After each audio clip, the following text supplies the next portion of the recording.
so ডজত আমি আমাৰ যিখিনি কমান্ড আছে এইখিনি কৰোঁ ডজটো এটা ডিস্ক অপাৰেটিং সিস্টেম হয় যাৰ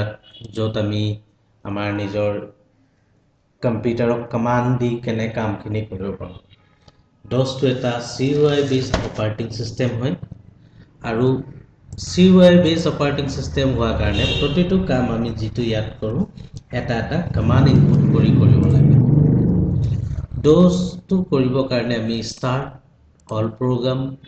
accessories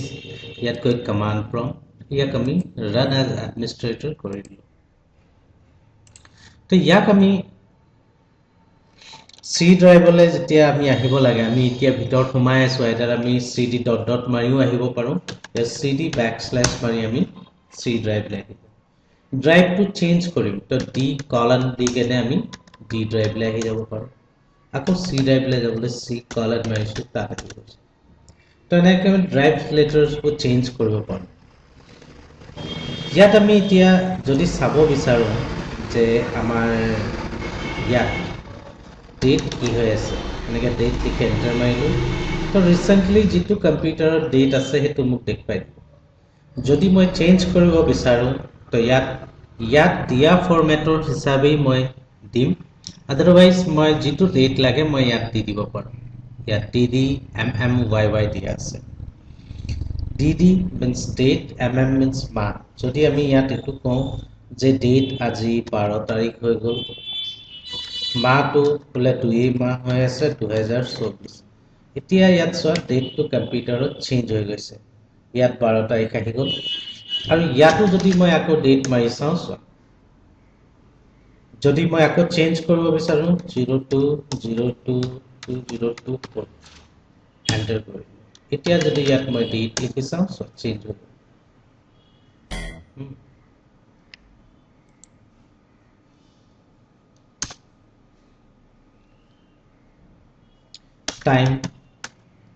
টাইমৰো সেম ফৰমেট আমি যিটো টাইম ফৰমেট দিয়া আছে এইটো ফৰমেট সেইটো হিচাপে ইয়াত ইনপুট কৰি দিম তেতিয়া ডেটটো টাইমটো আমাৰ চেঞ্জ হৈ যাব যদি মই চেঞ্জ কৰিব নিবিচাৰোঁ সিম্পলি এণ্টাৰ মাৰি দিম ঠিক আছে DIR মিন্স আমি ইয়াত আমাৰ এইটো ড্ৰাইভত কি আছে সেইখিনি আমাক ডিসপ্লে কৰাব পাৰোঁ আৰু কম্পিউটাৰত কি হয় ডজত যিখিনি ফোল্ডাৰ যিখিনি নামৰ আগত DIR লিখা আছে সেইখিনি ফোল্ডাৰ আৰু য'ত এই নম্বৰছখিনি দিয়া আছে এইখিনি সংখ্যাখিনি এইখিনি তোমাৰ কোৱা হয় ফাইলছ আমি এনেকৈ ফাইলছ আৰু ফোল্ডাৰটো বুজি পাম মিন্স কেনেকৈ কোনটো ফাইল হয় কোনটো ফোল্ডাৰ হয় সেইটো এতিয়া চোৱা যাহা মই ইয়াত DIR মাৰিছোঁ ইয়াত এনিমেলৰ পৰা দেখি পাইছোঁ আৰু ওপৰখিনি আমি দেখি নাই পোৱা চোৱা এণ্টাৰ মাৰিছোঁ হয়নে মই ওপৰখিনিও চাব লাগে DIR/P মাৰি দিম পেজ ৱাইজ মিন্স ওপৰৰ পৰা মোক যিমানখিনি স্ক্ৰীনটোত আহিব সিমানখিনি দেখুৱাব তাৰ পিছৰখিনি আকৌ প্ৰেছ আদি কিটো কণ্টিনিউ লিখা থাকে কিবা এটা কি প্ৰেছ কৰি দিলে সি মোক তলৰখিনি দেখুৱাব DIR/W display all directories white wise means পথালিকে দেখুৱাব বহল ইয়াত আমাৰ কি হ'ব ডেটখিনি নেদেখুৱাই টাইম নেদেখুৱাই DIR নেদেখুৱাই নম্বৰখিনি অকলে এই নামখিনি দেখুৱাব এই নামখিনি দেখুৱাইছে কিন্তু ইয়াত আমি ফোল্ডাৰ আৰু ফাইল কেনেকৈ বুজি পাম যিটোত এই এংগল ব্ৰেকেটটো দিয়া নাই এইখিনি হ'ল ফাইল আৰু য'ত দিয়া আছে সেইখিনি ফোল্ডাৰ ঠিক আছে DIR/AD all directories ইয়াত চোৱা নম্বৰ দিয়া এটাও অহা নাই ফাইলছ এটাও দেখুৱা নাই অকলে ফোল্ডাৰখিনি দেখুৱাইছে DIR/AS all system file গোটেই কম্পিউটাৰত যেতিয়াও আমি এটা অপাৰেটিং সিস্টেম ইনষ্টল কৰোঁ বা সফটৱেৰ এটা থাকে ইনষ্টল হয় তাত কি হয় কিছুমান সিস্টেম ফাইল থাকে সেই সিস্টেম ফাইলটোৱে কম্পিউটাৰটো চলিবৰ কাৰণে সহায় কৰে DIR/A-D মই যদি অকলে ফাইলখিনি চাব বিচাৰোঁ এইটো drive DIR/A-AH all hidden file কম্পিউটাৰত কিছুমান ফাইলবোৰ আইদাৰ হাইড হৈ থাকে সিস্টেমৰ পৰা বা আমি নিজে হাইড কৰি থব পাৰোঁ বা ভাইৰাছে আমাক হাইড কৰি দিলে লুকুৱাই থব পাৰি তো আমি সেই ফাইলছবোৰ আমি চাব কাৰণে আমি কি কৰোঁ dir/ah ইউজ কৰোঁ dir/ar all read only file read only ফাইলবোৰ কি হয় যে আমি অকলে সেইখিনি পঢ়িবহে পাৰিম বা চাবহে পাৰিম তাত আমি একো সালসলনি কৰিব নোৱাৰিম মিন্স তাক আমি চেঞ্জেছ একো কৰিব নোৱাৰিম dir/oe order wise extension name এই ফাইলৰ পিছত ডট দি কেনে নাম এটা থাকে এক্সটেনশন ইয়াত মই বৰ্তমান দেখা নাই মই উইন্ডোজৰ ভিতৰত সোমাই যাওঁ তাৰ পিছত চাওঁ cd উইন্ডোজ ইয়াত dir মাৰিছো চোৱাচোন এই সবৰ পিছফালে .xml .dll .exe হেনেকে লিখা আছে এই ডটৰ পিছত যেটো নামখিনি আছে ascending order চাবলে আমি dir/oe প্ৰেছ কৰিম কমান্ড এতিয়া চোৱা ascending order আহিছে d আহিছে e তাৰ পিছতে e f g h alphabetically ascending order আহিছে বুজি পালা ফোল্ডাৰ টো পা ওলাই আহিম cd.dot মাৰি next dir/os order by file size এইটো চোৱা 5 6 7 8 12 যিখিনি ফাইলৰ সাইজ আছে হেতু হিচাপে মোক ascending order দেখুৱা dir/o-d order od মাৰিলে কি হয় order wise creation date ডেটৰ যেটো ফোল্ডাৰ কোনটো ডেটত ক্ৰিয়েট হৈছে হেতুৰ ascending order দেখুৱা আৰু যদি মই dir/o-d মাৰি দিও তেতিয়াহলে descending order দেখুৱা ডাঙৰটো আগত তাৰ পিছত 23 তাৰ পিছত 22 এনেকে নেক্সট আমি ইয়াত কমান্ড আছে exit মাৰি দিয়া লগে লগে এই dos কমান্ডটো পৰা মিন্স dos environment কমান্ড আমি ওলাই যাম ঠিক আছে নেক্সট আমি আকৌ dos কমান্ডটো কমান্ড প্ৰম্পটটো আকৌ খুলি লওঁ কাৰণ আমি exit কৰি দিয়া কাৰণে ওলাই গল run as administrator yes এতিয়া মই D ড্ৰাইভলৈ গৈছো ইয়াত গইলে মই এটা ফোল্ডাৰ বনাম md ইয়াত dir কৰিছো সত্যজিত আহি গল ইয়াত মই এই ফোল্ডাৰটো মানে ভিতৰত সোমাই যাম cd সোমাই গলো বুলি কেনেকৈ গম পালো কি কাৰণে এই যে এটা ব্লিংক হৈ আছে এটো আগতে ইয়াত হৈছিল এটা সত্যজিতৰ পিছত হৈছে এতিয়া ইয়াত dir মাৰি চালে চোৱা একো নাই আছে জানো নাই এতিয়া মই কি কৰো ইয়াৰ আৰু এটা ফোল্ডাৰ বনাও md d ঠিক আছে এতিয়া মই এই ফোল্ডাৰটো মই ৰিমুভ কৰিব লাগে rd টিক কৰি ডিলিট হৈ গল চেক কৰো ডিলিট হৈছে নাই হৈ গল 0 বাইটস লিখা আছে দ্যাট মিন্স ইট ক্লিয়াৰ হৈ গল ডিলিট হৈ গল এই ফোল্ডাৰটো পাই এতিয়া ওলাই আহো cd.dot আৰু ইয়াত লিখো rd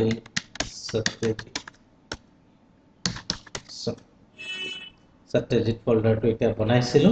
সেই ফোল্ডাৰটো আমাৰ ডিলিট হৈ গল এতিয়া আমি ইয়াত চাও কপি কন var এতিয়া মই ইয়াত কিবা এটা লিখি দিছো এপ্লিকেশন লিখো বা কিবা লিখো আমি ইয়াত লিখিছো কন্ট্ৰোল z কৰি ইয়াত সেভ কৰি দিছো dir মাৰিছা var বুলি আহি গৈছে এই ফাইলটোক আমি কি লিখিলো সাপোজ আমি ইয়াত আমি কি লিখা আছে নাজানো চাব লাগে তো তাৰ কাৰণে মই লিখিম টাইপ var সপোজ তাত কি লিখা আছে হেতু edit var edit command to etu 64 bit operating system support nokore to etu moi beleg eta heri dekpai ha tar pisot ahi jabo copy source target etia moi dir korisu yat eta file ase var tak ami copy koru copy kak var ki namot copy korim rows eta dir mari soasun yat rows eta আছে var আছে দুটাৰ file size আৰু contain একে আছে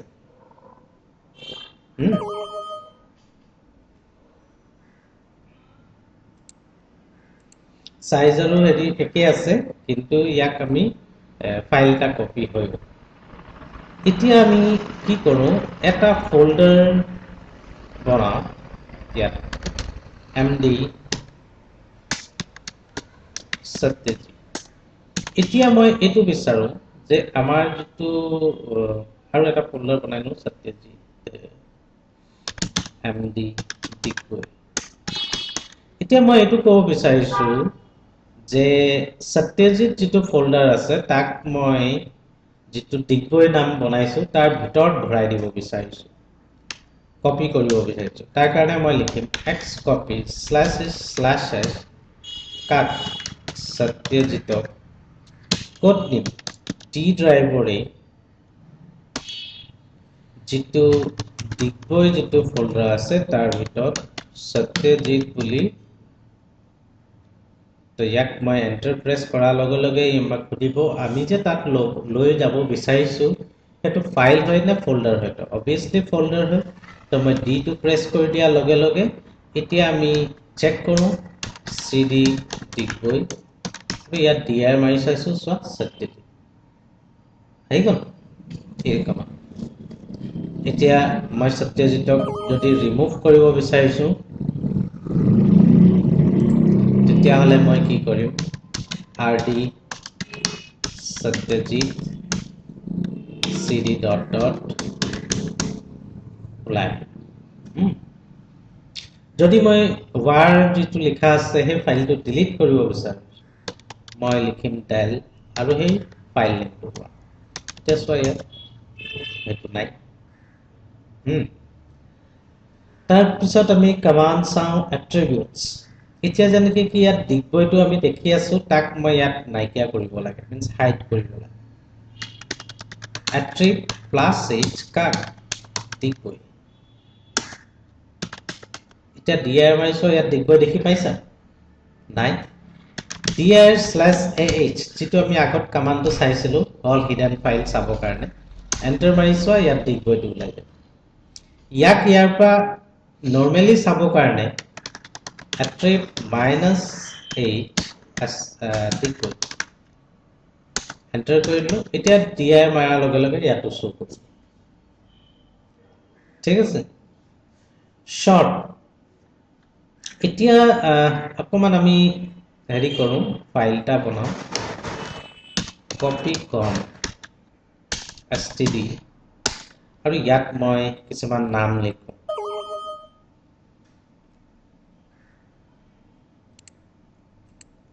যেনেকৈ কি জয় enter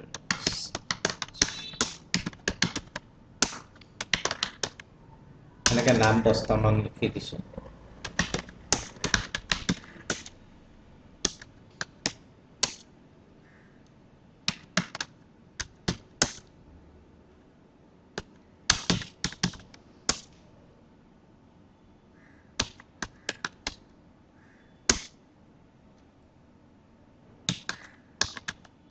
তো Ctrl Z মাৰি এটো সেভ কৰি এতিয়া আমাৰ ওচৰত std যেটো ফাইল আছে তাক আমি short std সোচোন নামখিনি ascending order আহিছে এনে যদি মই টাইপ std কৰো নামখিনি ধৰা জয়টো আগত আহিছে ইয়াত আমি লিখিছিলো এনেকে কিন্তু ইয়াত যদি মই short std কৰি দিছো তেতিয়া নামখিনি ascending order কৰি দিম find a std means std যেটো ফাইল আছে তাৰ ভিতৰত আমি a পা যিকিটা a টু যত ইউজ হৈছে হে নামখিনি দেখুৱা ঠিক আছে এতিয়া যদি মই এটো চাও বিচাৰিছো যত a ইউজ হোৱা নাই মই /v ইউজ কৰি দিম আৰু আলফাবেটটো এনেকৈ দিম সো যত ইউজ হোৱা নাই হে নামখিনি দেখুৱাইছে এটো তো আলফাবেটটো আমি নিজৰ হিচাপে চেঞ্জ কৰিব পাৰো এতিয়া যদি মই ইয়াত স্মল লেটাৰ দি দিও তেতিয়া হলে ই মোক নেদেখুৱায় এটো কত ইউজে হোৱা নাই বুলি কৈছে কিন্তু এটো তো ইউজ হৈছে DOS to case sensitive হোৱা কাৰণে ইয়াত ক্যাপিটাল লেটাৰ আৰু স্মল লেটাৰে বহুত মানে হেৰি কৰে কোনটো বস্তু ক'ত কি কৰিব লাগে হে বস্তুটো দেখুৱায় সো এতিয়া কি কৰো আমাৰ কেছ ডাঙৰ ফলা থাকক সৰু ফলা থাকক কথা নাই আমি স্ল্যাশ I ইউজ কৰোঁ মিন্স ইগনোৰ কৰোঁ আৰু স্মল লেটাৰ std এতিয়া মোক সৰু ফলাত থাকিলেও দেখুৱাব ডাঙৰ ফলাত থাকিলেও দেখুৱাব ঠিক আছে ইয়াত আমি